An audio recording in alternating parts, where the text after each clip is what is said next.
Hello, folks. You know, in the past, the kingfish has had quite a few run-ins with his mama-in-law. For instance, there was a time about a year ago, the kingfish and sapphire had a fight, and they sent for Mama to settle the issue.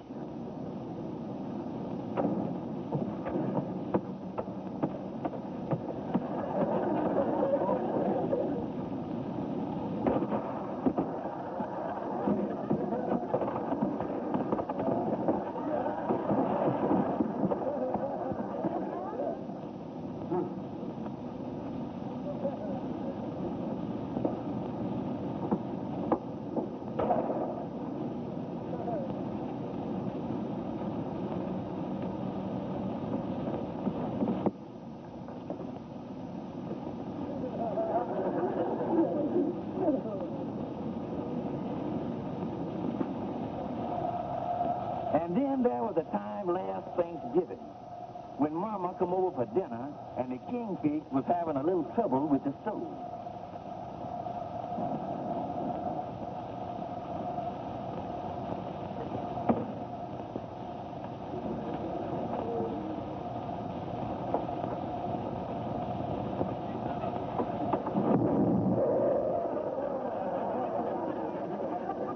Well, just recently, the kingfish's mama-in-law moved in with him again on what looked like a permanent basis. The kingfish stood it for 2 weeks and then took definite action. Mrs. Smith, it is fairly obvious to the court from what Mr. Stevens has testified that in the past you have been the cause of a great deal of the trouble that exists between Mr. and Mrs. Stevens. Now, just a minute, Your Honor.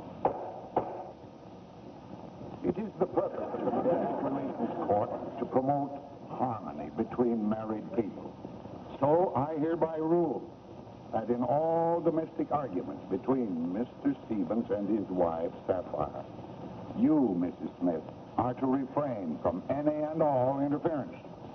But, Your Honor. In other words, Mrs. Smith, during the period that you are residing with Mr. Stevens and Mrs. Stevens, should any question arise between husband and wife, this court orders you to remain silent at all times. Now, Your Honor. Silent at all times. That is all.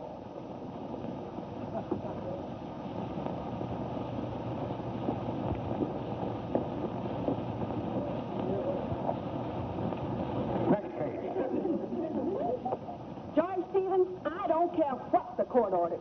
You have just got to stop treating Mama this way. Now, Rudy here, I got that old battleship mouth in dry dock, and that's where it's going to stay. You're just completely unreasonable. I don't think the court had in mind the extremes that you've been going to. That old gal been making trouble for me for 20 years, and I ain't gonna. Evening, Sapphire. Evening, Joe. Come back here. Me? I don't like the tone in your voice there. Now, George? But all I said was good evening. Yeah? But I think I detected a sneer in it. And I think in the future, when you come into this room, just quickly. I'm sorry, George. But all I come in was to find out what you wanted for supper. Well, I think I'd like to have some nice lamb chops. I thought chicken croquettes would be nice. You know chicken croquettes give me indigestion. George, we're croquettes, and that's final. Lamb chops. Croquettes. Now, see here now. See there? Interfere again. Mama only cleared her throat. Well, she cleared it in your favor. Now, wait a minute. One more peep out of your mama, and I'm going to slap an injunction on her so fast she won't be able to open her mouth without a court order. And I want them lamb chops good and done. The mind is a sensitive organ to which is attached many facets.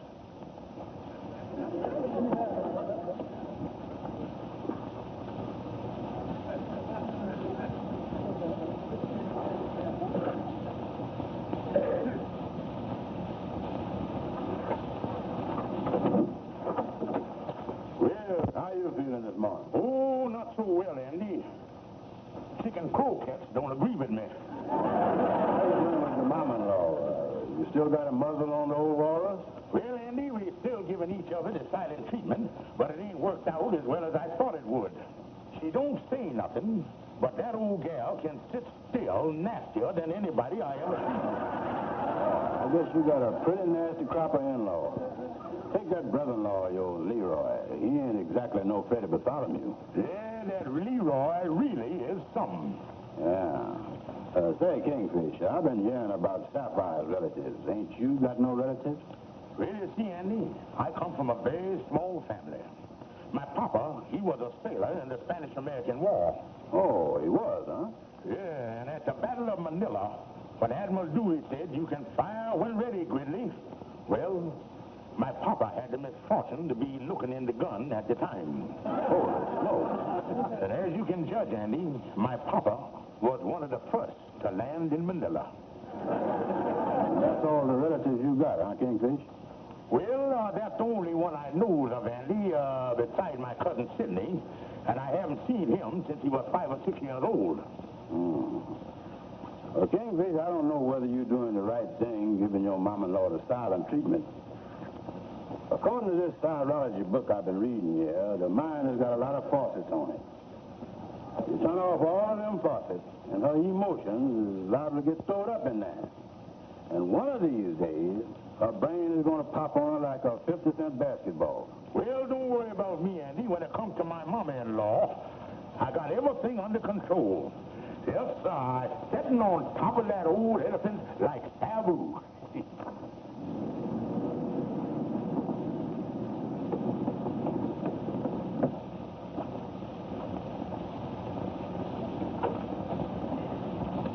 Evening, Sapphire.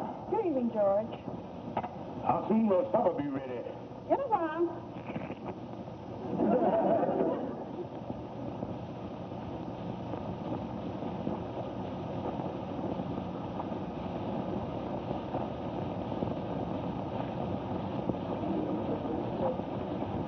Having company for supper, honey?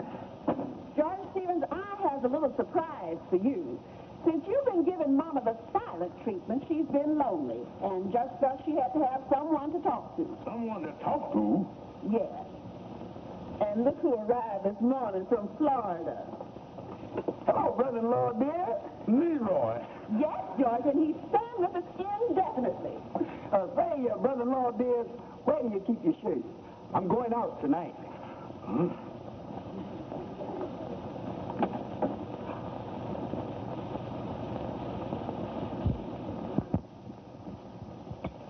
Well, it's so nice. All of us sitting down to breakfast together. I am so happy. And I got my little baby Leroy here with me. Yes, I'm here with my dear sister and my dear sweet mama. Oh, Leroy. Oh, mama. Please, folks, I'm eating. I get more coffee.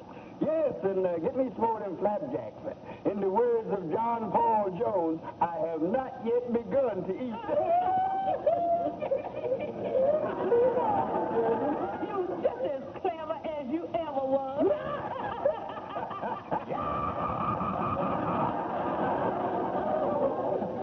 Leroy, seeing as I ain't allowed to speak to him, will you ask that mutton head sitting next to you to pass the sugar? Will you pass Mama the sugar, mutton head? Leroy, will you inform that old walrus next to you that she ain't supposed to be speaking to me? Leroy, tell that old nincompoop that I ain't talking to him. She ain't talking to you, nincompoop. Now, wait a minute here. And that furthermore that he ain't having his way around here no more. And furthermore, you ain't having your way around here no more, fathead. Now, look, Goofy, don't be jumping the gun on the insults. Wait until the old goat give 'em to you before you lay 'em on me. Mother-in-law, you're going to get in a lot of trouble here. The court done ordered you not to speak to me. I ain't talking to you. I'm talking to Leroy. And from now on, he's going to have plenty to say to you. Listen, I've had enough of you two.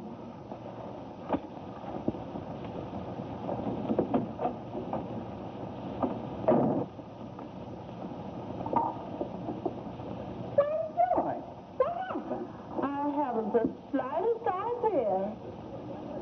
No, not the slightest idea. I tell you, I had enough of these two, and you've got to do something about it. They're making my life miserable. They're driving me out of my own home. Is that true, Mrs. Smith? Have you violated the order of this court? Your Honor, he's lying to you. I ain't done nothing. I've been as meek and mild as I could be. He's abused us, Your Honor. That's what he's done. I tell you, Your Honor, I'm a peace-loving woman. I'm always calm and serene. Please, Mrs. Smith. I am afraid that your calmness and serenity are disturbing some of the other courtrooms. Now, there's not a question here of who is in the right or who is in the wrong. It appears that Mr. Stevens and his mother-in-law and his brother-in-law cannot live together in harmony.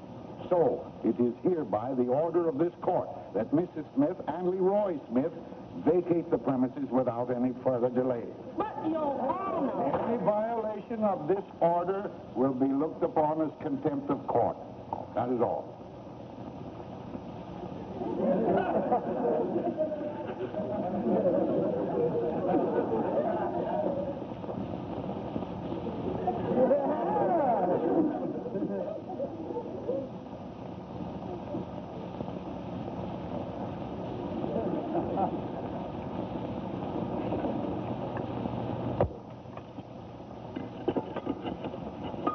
Well, it's nice and quiet around here now with just you and me and the rib roast. George Stevens, this is just about the dirtiest trick you ever pulled, having to coat order Mama and Leroy out of here. My own flesh and blood. George, if your relatives come here to stay, I wouldn't have treated them like this. Huh. You're just saying that because you know the only relative that I got is Cousin Sidney, who I haven't seen for years. Well, George, you could have done it much nicer. You could have spared them the disgrace of hauling them into court and making us the laughing stock of the neighbors. Listen, honey, there was nothing else I could do. And from now on, I expect to have peace and quiet. Peace and quiet.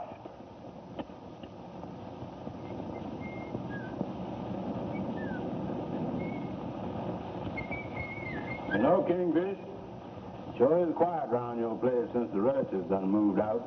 Yeah, Andy, since I got rid of Mama and Leroy, this place is like Madison Square Garden the day after the circus leaves. Yeah, and Sapphire going shopping, too. Yeah. I wonder if I'll need a top coat. No, it's a lovely day, Kingfish.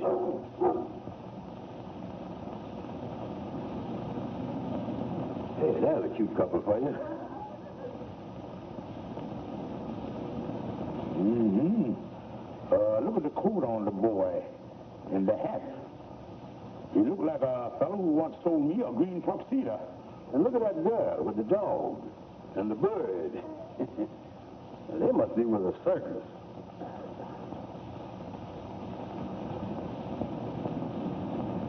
Hey, they're coming in your apartment building here. Mm-hmm. They probably dropping in on someone in the building. I'd hate to be the sucker that quartet descends on. Well, it takes all kind of people to make a word, you know.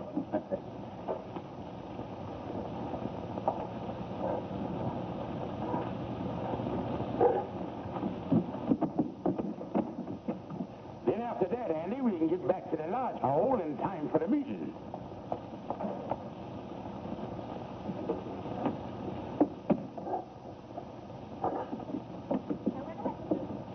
You all set, Kingfish? All set, Andy.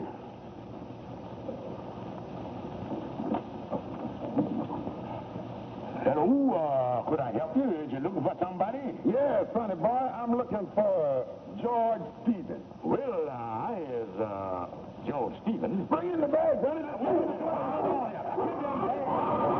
What is this? George, don't you recognize me? I'm your little cousin Sidney. Me and the little woman dropped in for a visit. Cousin Sidney? Yeah, and this is the little woman, Luella. What'd you think of the place, Luella? Well, it ain't the world's awful story, but it'll do. Now, wait a minute here. You all just You ladies George Mueller won't say. We invaded. So that's your cousins in there. That's a charming couple.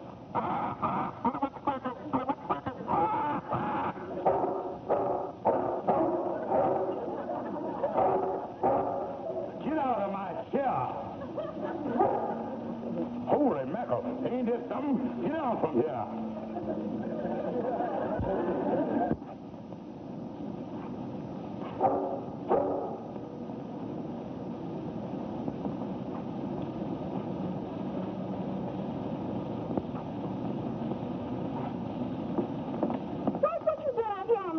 Honey, there's something I want to discuss with you. Well, we can discuss it up in the apartment. No, honey, I think we better discuss it down here. George, what is it? Well, honey, the thing is, well, we got company. Company? You see, Cousin Sidney and his wife dropped in on us for a little visit. Well, I must say, this is unexpected, dropping in out of the blue like this. I know that, honey, but they're only going to be here a couple of days, I hope. Well, we'll just have to make the most of it. Yeah, but incidentally, they're four of them. Oh, they're children? No, I don't think so. No, they got pets. Two pets. They got a cat and a dog. A dog? Yeah, honey, one of them small Great Danes. He only about that high. Honey, it ain't my fault. Well, George, there's nothing wrong. They're your relatives. They're entitled to visit with us. Then you mean you ain't so? Sure? Well, of course not. Why should a person be angry just cause relatives visit? It's a perfectly normal thing. Now, come on, let's go on up and make them feel at home. We don't have to, honey. They done already made themselves at home.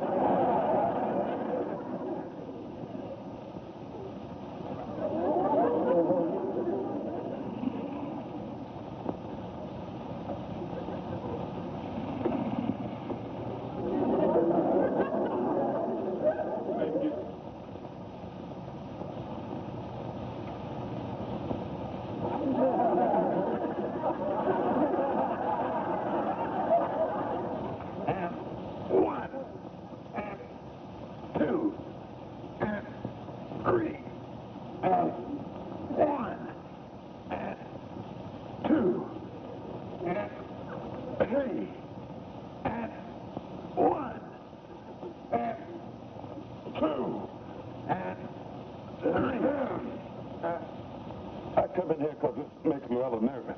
And one, and two, and three, and one, and two, and three, and one, and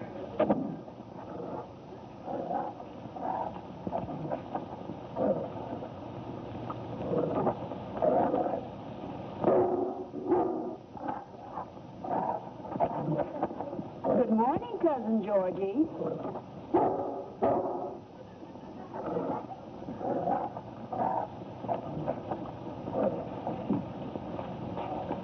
George reckons we'll be ready in a minute. Look, honey, I saw it, but them in there. George, it's all right. They're your relatives, and we all have certain obligations.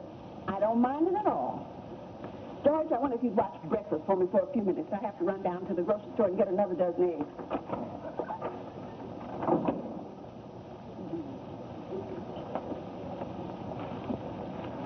Oh, me, what a life. What am I going to do? What am I going to do?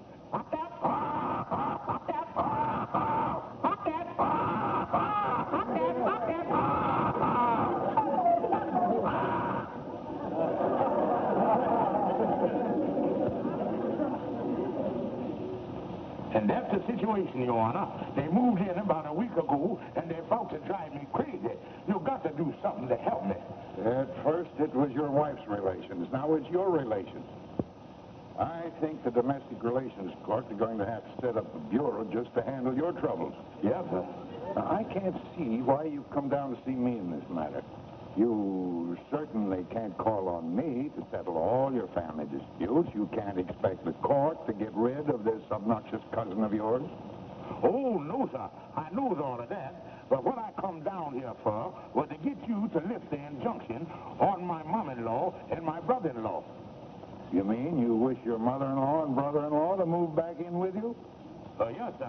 I figured he was the lesser of the two evils.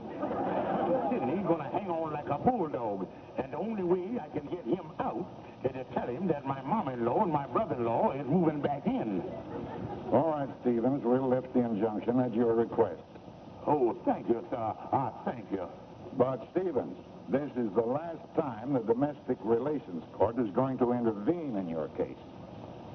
In the future, you'll just have to work out your own problems. This is getting just a little ridiculous.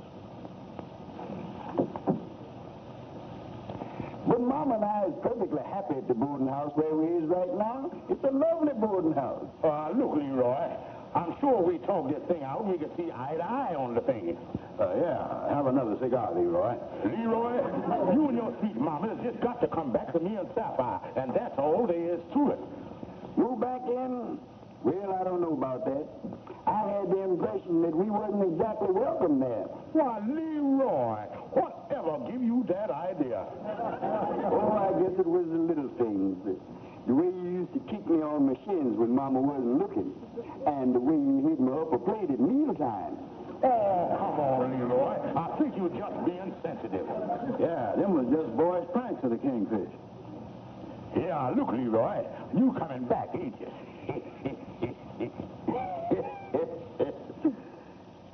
No, I ain't. Leroy, if you and your sweet mama come back, I'm going to give you $100 cash money. Oh, well, now that you put it on a sentimental basis, Mama and I'd be glad to move back in with your brother-in-law, dear.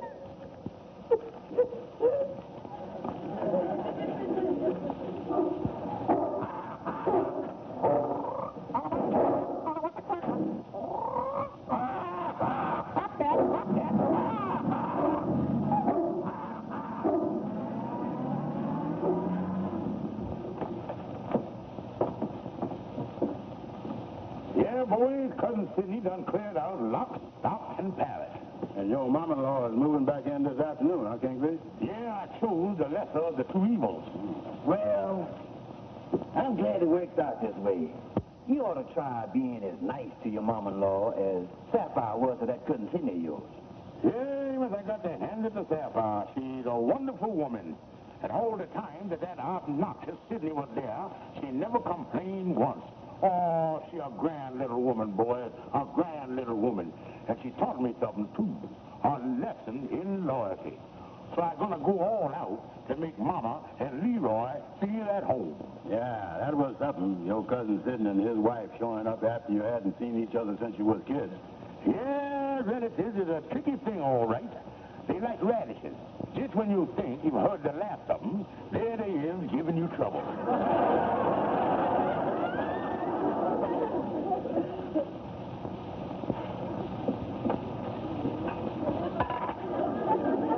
As soon as the coffee is ready, bring it right in. Yes, Mama.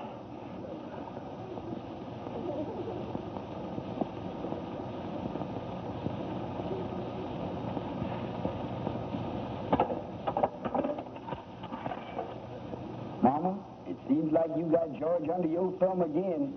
Yes, Mama, he sure has changed his tune. And, Mama, I got to hand it to you and Sapphire. Honey, it worked out fine. But we must never let George know that we got those two friends of ours from